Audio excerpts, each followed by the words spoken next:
Hello, Todd Clemens, Okeechobee Livestock Market, and here's your weekly market report. We got rain this week. We've been wanting it. Now we got it. It did affect our runs on Tuesday, but not so much on Monday. We had a good run of cattle on Monday, and our numbers were 1,084 for Monday, and Tuesday were 893, a little bit less than what we thought we'd have on Tuesday there, but for the week not too shabby, about 1,900 head. Prices held up good. Most classes of cattle were steady, according to the market report. The USDA market report quoted cattle steady. The way I saw those cows yesterday, they looked like they were higher, and these cows and bulls are they're really selling good. It's you know, who would have thought that these cattle would be selling at this level? And some of the reports that I read, and you've probably read too, is I just think hamburger meat sales are higher than most any other cut of meat. And that may have something to do with inflation. That may have something to do with people's pocketbooks not being able to handle that high price cut on the ribeyes or the filet mignons, and those higher end cuts priced up there pretty high right now.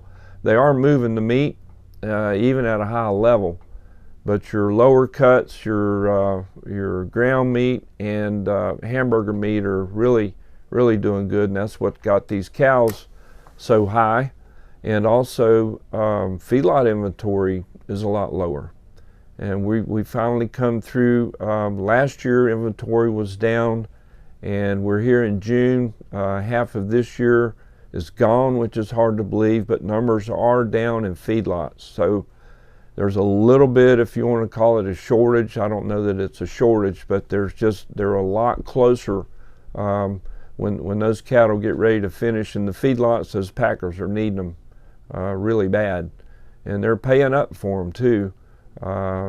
They're giving up there around $1.90, $1.92 on these fat cattle on the top end. And boxed beef prices are I think they're again at an all-time high level. I think those prime cuts were up there around $3.17 yesterday, which is just extremely high. But even with the high boxed beef prices, they're saying that the packers are still losing money.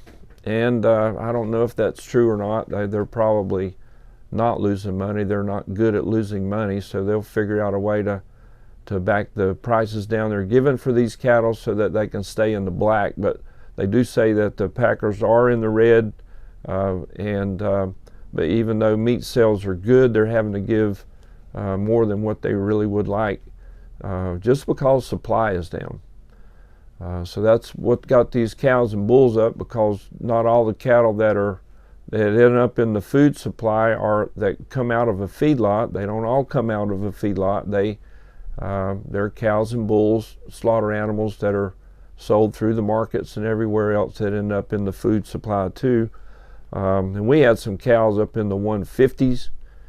We had some big bulls bringing up there in the 160s, which is just an extraordinarily high price, something we've not seen in our lifetime, that's for sure. These front end calves are bumping up there pretty good too. We had some pretty good 6-weight steer calves come in this week that were up there around 250 or 260 a pound, I believe. Some 5-weight calves are selling about the same. Those bigger calves are bringing about as much on the 6-weights as the 5-weights are. The 4-weight cattle we're bringing in the upper twos, I'd say like 270 to 280 on the front end number 1 steer calves. So the market's really good, and we're all getting ready for hope this market will hold up through next week, that's for sure. Producers Cattle Auction is having their big annual sale down at Marco Island at the Florida Cattlemen's Convention next Thursday. That's a week from tomorrow, 10 a.m. Eastern Time, producerscattleauctions.com. There'll be about 40 loads or so of good South Florida calves.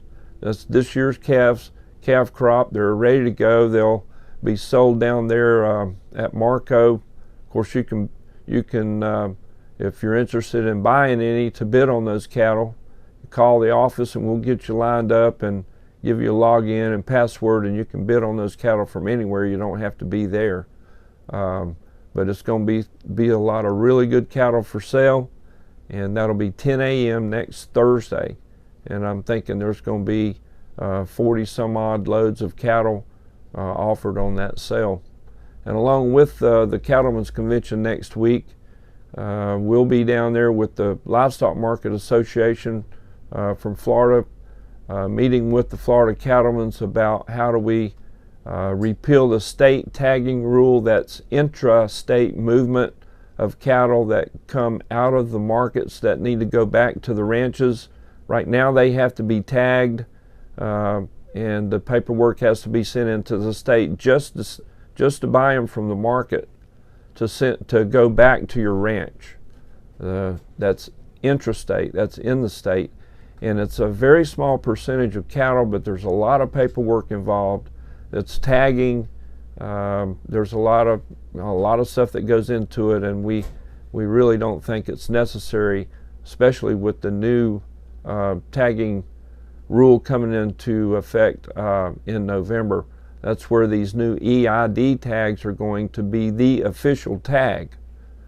The rule's not so much going to change. It's still if you're moving cattle interstate, that's across state lines, and they're adult animals, then they would have to have these new EID tags in their ear. And now the way the state rule is, it would be the same thing.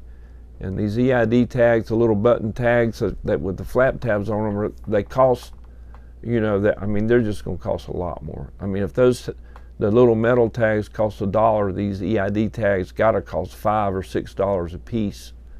And so that's a lot of money. The rule will be effective 180 days after it's published in the Federal Register. Now, USDA will provide the tags free of charge to jumpstart the effort. Cattle that are tagged with the old metal clip tags before the rule takes effect will be grandfathered in for the life of the animal. The taxpayers are the one that's going to foot the bill, because the rule is that the individuals, the ranchers, are not going to have to buy the tags or pay for the tags. They may have to pay for the tagging process, but not the tags. So we're hoping we can meet with the Florida Cattlemen's Association, get their endorsement to repeal the state tagging rule. It's a little bit outdated and it's not really serving a purpose. It's causing a lot of extra paperwork and a lot of database collecting and regulating and stuff that we just don't think is necessary. So we hope we get the support of the Florida Cattlemen's Association on that. Another thing that is going on still is the bird flu. You're still going to hear conversation about H5N1, highly pathogenic avian bird flu, whatever. And no rules have changed yet. They're still trying to get ahead of the game on this bird flu epidemic, if you want to call it, but there's not been any problems with the meat supply. There haven't been any problems with any people really contacting it or spreading it, so it's a really kind of a non-issue for food supply and health concerns for people. But these dairy cows can get this bird flu and they get sick, and then it runs its course and then it's over with. But it's being transmitted somehow from these animals. Maybe they're on trailers and they haul them from one dairy to another, or there's farm equipment that may be, in contact with bird flu or whatever. So this disinfection process isn't being handled maybe all the way, and there's some contamination of equipment or things like that on these dairies. So try to be more diligent about keeping things clean. When you transfer cattle from one place to another, your trailers are clean and disinfected, and just be aware of all that. But those dairy cows, what come through the ring that we saw this week, we had quite a few of them. Big good cows come in from Larson's. I think Davy Dairy probably sold a few. The Rooks has probably sold some of them, and Graham Farms. But these dairy cows are selling for really good money. I know I remember seeing some of those big cows bringing up in the 130s, so it's really good.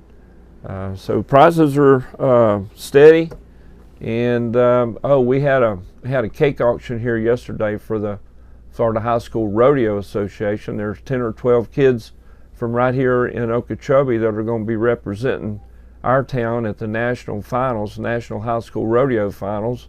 And thanks to our buyers and the people that bid and bought on those cakes here at our auction yesterday, it was all to help those kids pay their expenses to the National Finals Rodeo. So that was good for them. And we have some high prices here this week. And let's see, on the calf side, Gene Cox from Kenansville topped the calf market with a 285-pound calf that brought $4.60. That calf was bought by Oak Lake.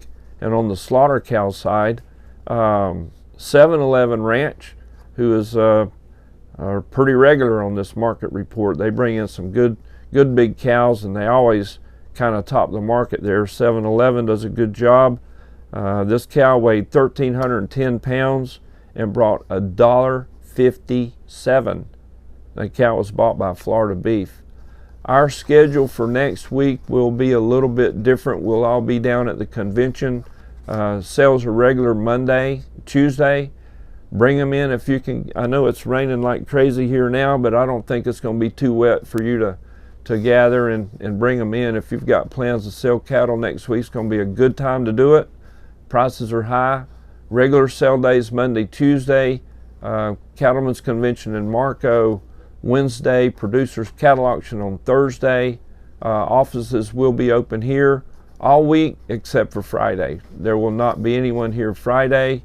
We'll be conventioning and probably taking a day off, wrapping it up after that big sale we had down there at Producers, doing a little bit of that Producers paperwork and shipping cattle and things like that. So hope you guys have a good week, good rest of the week, good weekend, and we'll be talking back to you next week and giving you a report on the how the sales were down at Marco and what all went on down there. So that's your market report. We thank you.